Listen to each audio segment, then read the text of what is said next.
ಈ ಮಕರ ರಾಶಿಗೆ ಇಡೀ 12 ರಾಶಿಗಳಲ್ಲಿ ಗುರುಗ್ರಹ ಅಷ್ಟು ದೊಡ್ಡ ಗ್ರಹ, ಸಂಪೂರ್ಣ ಶುಭ ಗ್ರಹ, ಸಪ್ತಮದಲ್ಲಿ ಅದು ಉಚ್ಚ ಕ್ಷೇತ್ರಕ್ಕೆ ಬಂದು ನಿಮಗೆ ಒಂದು ದೃಷ್ಟಿ ಬೀರ್ತಾನೆ ಅಂತ ಅಂದರೆ ಅದು ಸಾಮಾನ್ಯ ವಿಚಾರ ಅಲ್ಲ.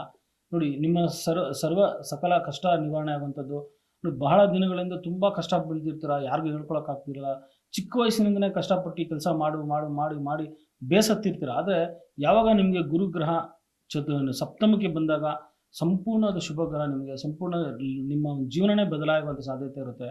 ಪಾಪ ಷಷ್ಠದಲ್ಲಿ ಗುರು ಇದ್ದಾಗ ಹೋದ ವರ್ಷ ಲಕ್ಷಾಂತರ ರೂಪಾಯಿ ಸಾಲ ಮಾಡ್ಕೊಂಡ್ಬಿಟ್ಟಿರ್ತೀರ, ಸಾಯೋಂಥ ಪರಿಸ್ಥಿತಿ, ಬೇಜಾರಾಗ್ತಿರುತ್ತೆ, ಬಿಟ್ಟೋಗ್ಬಿಡೋಣ ಮನೆ, ಆ ರೀತಿ ಎಲ್ಲ ಅನ್ನಿಸ್ತಿರುತ್ತೆ. ಯಾಕಂದರೆ 6ನೇ ಮನೆಯಲ್ಲಿ ಅಷ್ಟು ಗುರುಗ್ರಹ ಇದ್ದಾಗ ಏನಾಗಿದ್ರೆ ಒಂದು ನಿಮ್ಮ ಮರ್ಯಾದೆಗೆ ಧಕ್ಕೆ ಬರುವಂಥದ್ದು, ನಿಮ್ಮ ಜೀವನ ಶೈಲಿಗೆ ಧಕ್ಕೆ ಬರುವಂಥದ್ದು, ಮನಸ್ಸಿಗೆ ಏನೋ ಒಂದು ಬೇಸರ ತರುವಂಥದ್ದು ಅದು ತುಂಬ ಇರುತ್ತೆ. ಅದರಲ್ಲೂ ನಿಮಗೆ ಶನಿ ಕಾಟ ಇದ್ದಾಗಂತೂ ಜೀವನ ನರಕನೇ ಅನುಭವಿಸ್ಬಿಟ್ಟಿರ್ತೀರ. ಆದರೆ ಈ ವರ್ಷ ನಿಮಗೆ ಅದು ಈ ಜೂನ್ ತಿಂಗಳಲ್ಲಿ ಗುರುಗ್ರಹ ಅದು ಉಚ್ಚ ಕ್ಷೇತ್ರಕ್ಕೆ ಬಂದು ನಿಮ್ಮ ಸಪ್ತಮ ರಾಶಿಗೆ ಬಂದಾಗ ಏನಾಗುತ್ತೆ ಅಂದರೆ ಮಕರ ರಾಶಿಯವರಿಗೆ ಒಂದು ಒಳ್ಳೆ ಅನುಕೂಲ ಆಗುವಂಥದ್ದು. ನೋಡಿ, ತುಂಬ ವರ್ಷ ಕಷ್ಟಪಟ್ಟು ಕೆಲಸ ಮಾಡಿರ್ತೀರ, ಡಿಗ್ರಿ ತೊಗೊಂಡಿರ್ತೀರ, ಕೆಲಸನೇ ಸಿಗೋದಿಲ್ಲ, ಇಂಜಿನಿಯರಿಂಗ್ ಮಾಡಿರ್ತೀರ, ಡಾಕ್ಟರ್ ಮಾಡಿರ್ತೀರ, ಎಲ್ಲ ಒಂದು ಕಡೆ ಒಂದು ಚಿಕ್ಕಪುಟ್ಟ ಒಂದು ಕೆಲಸದಲ್ಲಿ ತೊಂದರೆ ಆಗಿ ಕೆಲಸನೇ ಸಿಗ್ತಾ ಇರೋದಿಲ್ಲ. ಎಷ್ಟು ಹುಡುಕಿದ್ರೂ ತೊಂದರೆ ಆಗ್ತಾ ಇರುತ್ತೆ. ಮನೆ ಕುಟುಂಬದರಿಂದನೇ, ತಂದೆ ತಾಯಿಂದನೇ ಬಯಸ್ಕೊತಾ ಇರ್ತೀರ, ಯಜಮಾನರಿಂದನೇ ಬಯಸ್ಕೊತಾ ಇರ್ತೀರ, ತಂದೆ ತಾಯಿಗಳು ಬೈತಾ ಇರ್ತಾರೆ, ಮಕ್ಕಳಿಂದ ಬೇಸರ ಆಗುವಂಥದ್ದು. ಈ ರೀತಿ ಹಲವಾರು ರೀತಿಯಲ್ಲಿ ಮಕರ ರಾಶಿಯವರಿಗೆ ತೊಂದರೆ ಆಗ್ತಿರುತ್ತೆ. ಆದರೆ ಈ ಜೂನ್ ತಿಂಗಳಲ್ಲಿ ಏನಾಗುತ್ತೆ ಅಂದರೆ ಯಾರಿಗೆ ಮದುವೆ ಆಗಿಲ್ವೋ, ವಿವಾಹಕ್ಕೆ ಸಂಬಂಧಪಟ್ಟಾಗೆ ಒಂದು ಒಳ್ಳೆ ಕಡೆ ಗಂಡು ಅಥವಾ ಹೆಣ್ಣು ಬರುವಂಥದ್ದು, ಒಂದು ಒಳ್ಳೆಯ ರೀತಿಯ ವಿಜೃಂಭಣೆಯಿಂದ ಒಂದು ಮದುವೆ ವಿವಾಹ ಆಗುವಂಥದ್ದು ಅಥವಾ ಶುಭ ಕಾರ್ಯಗಳಾಗುವಂಥದ್ದು, ಒಂದು ನಾಮಕರಣ ಆಗಿರ್ಬೋದು, ಮನೆಯಲ್ಲಿ ಗುರುಪ್ರವೇಶ ಆಗಿರ್ಬೋದು ಅಥವಾ ಉಪನಯನ ಆಗಿರ್ಬೋದು. ಸೊ ಎಲ್ಲ ರೀತಿಗಳು ಏನು ಷೋಡಶ ಒಂದು ಉಪಚಾರಗಳು, ಶುಭ ಕಾರ್ಯಗಳು ಏನಿದೆ ಮನೆಯಲ್ಲಿ ಶೀಘ್ರವಾಗಿ ಸಮಾಧಾನಕರವಾಗಿ ತುಂಬ ವಿಜೃಂಭಣೆಯಿಂದ ಆಚರಿಸುವಂಥ ಯೋಗ ಮಕರ ರಾಶಿಯವರಿಗೆ ಇರುವಂಥದ್ದು. ಜೊತೆಗೆ ಮಕರ ರಾಶಿಯವರು ಟ್ರಾವೆಲ್ ಏಜೆನ್ಸಿ ಇರುವಂಥದ್ದು, ಜೊತೆಗೆ ಒಂದು ಪುಣ್ಯಕ್ಷೇತ್ರಗಳಿಗೆ ನಿಮ್ಮ ಸಂಬಂಧಿಕರನ್ನ, ಕುಟುಂಬದವ್ರನ್ನ ನೀವೇ ಕರ್ಕೊಂಡು ಹೋಗುವಂಥ ಸಾಧ್ಯತೆಗಳು ಇರುತ್ತೆ. ಕೆಲವೊಂದು ಕಡೆ ನೋಡಿ, ಮಕರ ರಾಶಿಯವರಿಗೆ ಗುರುಗ್ರಹ ಬರ್ತಾ ಇದ್ದಂಗೆ ಎಲ್ಲೊಂದು ಕಡೆ ಮಂತ್ರಾಲಯ ಅಥವಾ ಶಿರಡಿಗೆ ಹೋಗುವಂಥ ಸಾಧ್ಯತೆಗಳು ಇರುತ್ತೆ. ಗುರುವಿನ ಸ್ಥಾನಕ್ಕೆ ಹೋಗುವಂಥದ್ದು, ಗುರುವಿನ ಒಂದು ಆಶೀರ್ವಾದ ಪಡೆಯುವಂಥದ್ದು ನಿಮಗೆ ಹುಡ್ಕೊಂಡು ಬರ್ತಾ ಇರುತ್ತೆ. ಇಷ್ಟು ದಿವಸ ಹೋಗ್ಬೇಕು ಅಂತ ಹೇಳ್ತಾರೆ, ಎಲ್ಲ ಕಡೆ ಹೋಗ್ತೀರ, ಆದರೆ ಗುರುಗಳ ಸನ್ನಿಧಿಗೆ ಹೋಗೋಕ್ಕೆ ಒಂದು ದಾರಿ ಕೊಡ್ತಾರಲ್ಲ. ಆದರೆ ಈ ಮಕರ ರಾಶಿಯವರಿಗೆ ಗುರುಗ್ರಹ ಬರ್ತಾ ಇದ್ದಂಗೆ ಕೂಡ ಈ ಜೂನ್ ತಿಂಗಳಲ್ಲಿ ಖಂಡಿತ ನಿಮಗೆ ಅನುಕೂಲ ಆಗುವಂಥದ್ದು ಕೂಡ ನಾವು ಕಾಣ್ತೀವಿ.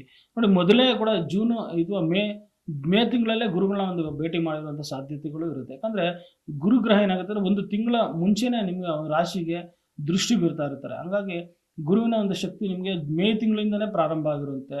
ನೋಡಿ, ತುಂಬ ಒಡವೆಗೆ ಸಂಬಂಧಪಟ್ಟಾಗ ಅನುಕೂಲ ಆಗುವಂಥದ್ದು, ಮತ್ತು ಕಿಡ್ನಿಗೆ ಸಂಬಂಧಪಟ್ಟಾಗೆ, ಹೃದಯಕ್ಕೆ ಸಂಬಂಧಪಟ್ಟಾಗೆ, ಆರೋಗ್ಯದಲ್ಲಿ ಏನೇ ವ್ಯತ್ಯಾಸ ಇದ್ದರೂ ಕೂಡ ಅದು ನಿವಾರಣೆ ಆಗುವಂಥದ್ದು ಕೂಡ ನಾವು ಕಾಣ್ತೀವಿ. ಅದರಲ್ಲಿ ನೋಡಿ, ಬಹಳ ದಿನಗಳಿಂದ ತಾಯಿ ಆರೋಗ್ಯ, ತಂದೆ ಆರೋಗ್ಯ ತುಂಬ ಕೆಟ್ಟಿರುತ್ತೆ, ಅವ್ರಿಗೂ ಕೂಡ ಒಂದು ದುಡ್ಡಿನ ಅಭಾವದಿಂದ ನೋಡ್ಸೋಕ್ಕೆ ಆಗ್ತಾ ಇರೋದಿಲ್ಲ. ಆದರೆ ಈ ಸಮಯದಲ್ಲಿ ಏನಾಗುತ್ತೆ ಅಂದರೆ ತಂದೆ ತಾಯಿಗೆ ಒಂದು ಒಳ್ಳೆ ಶುಶ್ರೂಷೆ ಮಾಡಿಸೋವಂಥದ್ದು, ಒಂದು ಶುಶ್ರೂಷೆ ಅಂದರೆ ನೋಡ್ಕೊಳ್ಳೋವಂಥದ್ದು, ಒಂದು ಒಳ್ಳೆ ಹಾಸ್ಪಿಟ್ಲಿಗೆ ಸೇರಿಸುವಂಥದ್ದು ಕೂಡ ಖಂಡಿತ ನಾವು ಕಾಣ್ತಾ ಇದ್ದೀವಿ. ಅದರಲ್ಲೂ ಒಂದು ಒಳ್ಳೆ ಕಂಪನಿ ಓಪನ್ ಮಾಡೋವಂಥದ್ದು, ಅದರಲ್ಲೂ ತುಂಬ ವರ್ಷಗಳಿಂದ ನೀವು ಅಂಗಡಿ ಓಪನ್ ಮಾಡಬೇಕು ಅಂತ ಹೇಳ್ತೀರ, ಒಂದು ಕಂಪನಿ ಓಪನ್ ಮಾಡಬೇಕು, ಏನಾದರೂ ಒಂದು ಕೆಲಸ ಕಾರ್ಯಗಳಲ್ಲಿ ಒಂದು ನಿಮ್ಮದೇ ಒಂದು ಟೈಲರ್ ಅಂಗಡಿ ಇರುವಂಥದ್ದು, ಅಥವಾ ಸಣ್ಣ ಪುಟ್ಟ ಒಂದು ಚಿಕ್ಕ ಪುಟ್ಟ ಕಾರ್ಪೆಂಟರ್ ಅಂಗಡಿನೋ ಅಥವಾ ಒಂದು ದೊಡ್ಡ ಮಟ್ಟದಲ್ಲಿ ಒಂದು ಪ್ರಾವಿಷನ್ ಸ್ಟೋರ್ ಮಾಡಬೇಕು ಅಂತಿರ್ತೋ, ಈ ರೀತಿ ಹಲವಾರು ನಿಮ್ಮ ಒಂದು ಕನಸೇನಿದೆ ಈ ವರ್ಷ ಜೂನ್ ತಿಂಗಳಲ್ಲೇ ನನಸಾಗುತ್ತೆ. ಅದರಲ್ಲಿ ಯಾವುದೇ ಡೌಟ್ ಇಲ್ಲ. ಖಂಡಿತ ನಿಮ್ಮ ಜಾತಕದಲ್ಲಿ ಏನಾದರೂ ದೋಷ ಇದೆಯಾ ಅದನ್ನು ನೋಡ್ಕೊಳ್ಳಿ. ನೋಡಿ, ಅದನ್ನೇ ನಿಮ್ಗೆ ಎಲ್ಲಾದರೂ ಹೇಳೋದು. ಎಲ್ಲರಿಗೂ ಹೇಳ್ತೀವಿ ಮಕರ ರಾಶಿಗೆ ರಾಜಯೋಗ ಅಂತ ಹೇಳ್ತೀವಿ, ಆದರೆ ಎಷ್ಟೋ ಜನ ಹೇಳ್ತಾರೆ ನಮ್ಮ ರಾಶಿ ಮಕರ ರಾಶಿನೇ ಗುರುಳೆ, ಮಕರ ಲಗ್ನನೇ ಇದೆ, ಏನಕ್ಕೆ ತೊಂದರೆ ಆಗ್ತಿದೆ ಅಂತಂದರೆ ನಿಮ್ಮ ಲಗ್ನಾಧಿಪತಿ ಎಲ್ಲೋ ಒಂದು ಕಡೆ ನೀಚನಾಗಿ ಚತುರ್ಥದಲ್ಲೋ ಅಥವಾ ಶತ್ರು ಕ್ಷೇತ್ರ ಸಿಂಹರಾಶಿಯಲ್ಲೋ ಅಥವಾ ಇನ್ಯಾವುದೋ ಒಂದು ನೀಚ ಕ್ಷೇತ್ರದಲ್ಲಿ ಇದ್ಬಿಟ್ಟ ಅಂದರೆ ನೀವು ಏನೇ ಕಷ್ಟಪಟ್ಟರೂ ಕೂಡ ತೊಂದರೆ ಆಗುತ್ತೆ. ಈಗ ನೋಡಿ, ದೊಡ್ಡ ರಾಜಕೀಯದವರೇ ನೋಡ್ತಿದ್ದೀವಿ, ಎಂತೆಂಥ ಪ್ರಬಲವಾದ ಒಂದು ಸ್ಥಾನಕ್ಕೆ ಒದ್ದಾಡ್ತಾ ಇರ್ತಾರೆ, ಅದು ಸಿಗೋದಿಲ್ಲ. ಯಾಕಂದರೆ ಅವರ ಜಾತಕದಲ್ಲಿ ಆ ಗ್ರಹಗಳ ನೀಚ ಕ್ಷೇತ್ರದಲ್ಲಿರುತ್ತೆ. ಸೊ ಅದನ್ನು ನಾವು ನೋಡಬೇಕಾಗುತ್ತೆ. ಅದರಿಂದ ಲಗ್ನದಲ್ಲಿರುವಂಥ ಒಂದು ಸಪ್ತಮದಲ್ಲಿರುವಂಥ ಗುರು ಪ್ರಬಲವಾಗಿ ನಿಮಗೆ ಒಂದು ಒಳ್ಳೆ ಶುಭ ಯೋಗ ಕೊಡ್ತಾ ಇದ್ದಾನೆ. ಮಕರ ರಾಶಿಯವರಿಗೆ ರಾಜ್ಯಯೋಗವನ್ನು ಕೊಡ್ತಾ ಇದ್ದಾನೆ.